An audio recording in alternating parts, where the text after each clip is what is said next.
Chinnaswamy stadium ಕಾಲ್ತುಳಿತ ದುರಂತ ಪ್ರಕರಣಕ್ಕೆ ಸಂಬಂಧಪಟ್ಟ ಹಾಗೆ ಪೊಲೀಸರ ತನಿಖೆ ಚುರುಕನ್ನ ಪಡ್ಕೊಂಡಿದೆ. ಈ ನಡುವೆ ಅಧಿಕೃತವಾಗಿ ಪ್ರಕರಣ ಸಿಐಡಿಗೆ ವರ್ಗಾವಣೆಯಾಗಿದೆ. ಪ್ರಕರಣವನ್ನ ಅಧಿಕೃತವಾಗಿ ಸಿಐಡಿಗೆ ವರ್ಗಾವಣೆ ಮಾಡಲಾಗಿದೆ.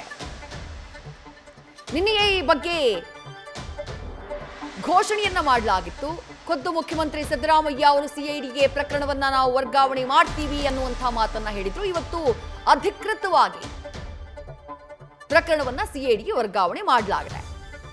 ಆ ಮೂಲಕ ಎಲ್ಲ ಆರೋಪಿಗಳಿಗೆ 4 ಜನ ಅರೆಸ್ಟ್ ಆಗಿದ್ದಾರೆ.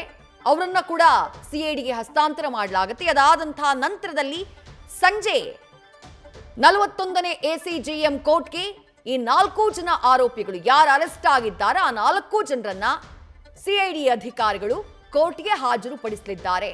ಅದಾದ ಬಳಿಕ ತಮ್ಮ ಕಸ್ಟಡಿಗೆ ಪಡೆಯುವಂತಹ ಸಾಧ್ಯತೆ ಇದೆ. ಪ್ರಕರಣ ಸದ್ಯ ಅಧಿಕೃತವಾಗಿ ಸಿಐಡಿಗೆ ವರ್ಗಾವಣೆಯಾಗಿದೆ. ಇಡೀ ಕೇಸ್ಗೆ ಸಂಬಂಧಪಟ್ಟ ಹಾಗೆ ಒಂದು ಕಡೆ ಮ್ಯಾಜಿಸ್ಟೀರಿಯಲ್ ತನಿಖೆಗೆ ಆದೇಶವನ್ನ ಮಾಡಲಾಗಿತ್ತು ಆರಂಭದಲ್ಲಿ.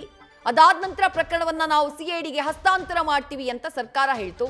ಇದೆಲ್ಲದರ ಜೊತೆಗೆ ನಿನ್ನೆ ಮತ್ತೊಂದು ಘೋಷಣೆಯನ್ನ ಕೂಡ ಮಾಡಿದ್ದಾರೆ. ಏಕಸದಸ್ಯ ಆಯೋಗ, ನಿವೃತ್ತ ನ್ಯಾಯಮೂರ್ತಿಗಳಾಗಿರುವಂತಹ ಮೈಕಲ್ ಕುನ್ಹಾ ಅವರ ನೇತೃತ್ವದಲ್ಲಿ ಏಕಸದಸ್ಯ ಆಯೋಗವನ್ನ ಕೂಡ ರಚನೆ ಮಾಡಿದೆ ಸರ್ಕಾರ, ಇಡೀ ಕೇಸ್ಗೆ ಸಂಬಂಧಪಟ್ಟ ಹಾಗೆ ತನಿಖೆಯನ್ನ ಮಾಡೋದಕ್ಕೆ. ನ್ಯೂಸ್ ಫಸ್ಟ್ ನಿರ್ಭೀತಿಯಿಂದ ನಿಮ್ಮ ಪರವಾಗಿ.